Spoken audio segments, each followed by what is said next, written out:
மகாபாரதம் மகாபாரதத்தோடு உள்நோக்கம் தர்மத்தை பிரதிபலிப்பது குருக்ஷேத்திர போருக்கு முன்னும் பின்னும் நிகழும் சம்பவங்களைச் சுற்றி உள்ளது. முக்கியமான கதாபாத்திரங்கள் பாண்டவர்கள், கௌரவர்கள், கிருஷ்ணர் மற்றும் பல்வேறு முக்கியமான மன்னர்களும் மகாராணிகளும் உள்ளனர். பாண்டவர்கள் யுத்திஷ்டிரர், பீமர், அர்ஜுனர், நகுலர், சகாதேவ் என 5 சகோதரர்கள் இருந்தனர். கௌரவர்கள் தரப்பில் துரியோதனன் மற்றும் துச்சாதனன் தலைமையிலான 100 சகோதரர்கள். பாண்டவர்களுக்கும் கௌரவர்களுக்கும் இடையே அரியாசன மோதல் நிலவியது. துரியோதனன் பாண்டவர்களை ஏமாற்றி அவர்கள் வாழ்ந்த மாயமான அரண்மனையை எரித்தார். ஆனால் பாண்டவர்கள் அதிலிருந்து தப்பித்தனர்.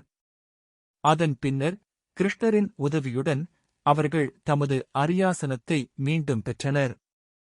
இறுதியில் குருக்ஷேத்திர போரில் பாண்டவர்கள் வெற்றி பெற்றனர்.